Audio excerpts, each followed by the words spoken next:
চলতি অর্থবছরের শুরুতেই গণঅভ্যুত্থান ও সরকার পরিবর্তনের জেরে ধীর হয়ে গেছে সরকারি উন্নয়ন কর্মকাণ্ডের গতি। জুলাই থেকে জানুয়ারি এই ৭ মাসে বার্ষিক উন্নয়ন কর্মসূচি বা এডিপি বাস্তবায়ন হয়েছে ৫৯,৮৭৭ কোটি টাকার, যা বরাদ্দের মাত্র ২১.৫%। গত ১৫ বছরের মধ্যে এই হার সর্বনিম্ন। এদিকে জানুয়ারিতে ব্যয় হয়েছে ৯,৮৭৪ কোটি টাকা। অগাস্টে অন্তর্বর্তী সরকার দায়িত্ব নিয়ে কিছু প্রকল্পের সংশোধন, কিছু বাতিল ও কয়েকটিতে ধীরে চলনীতি নিয়েছে।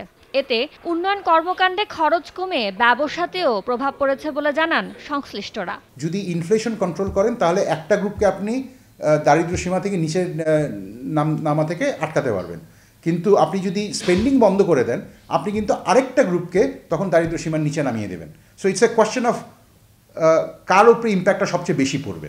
এডিবির কম বাস্তবায়ন অর্থনীতির প্রতিটি খাতে প্রভাব ফেলে উল্লেখ করে বিশ্লেষকরা বলছেন, রাজস্ব আয় ও বিদেশি সহায়তা কমে আসায় বছর শেষে সার্বিক অর্থনীতি আরও চাপে পড়তে পারে।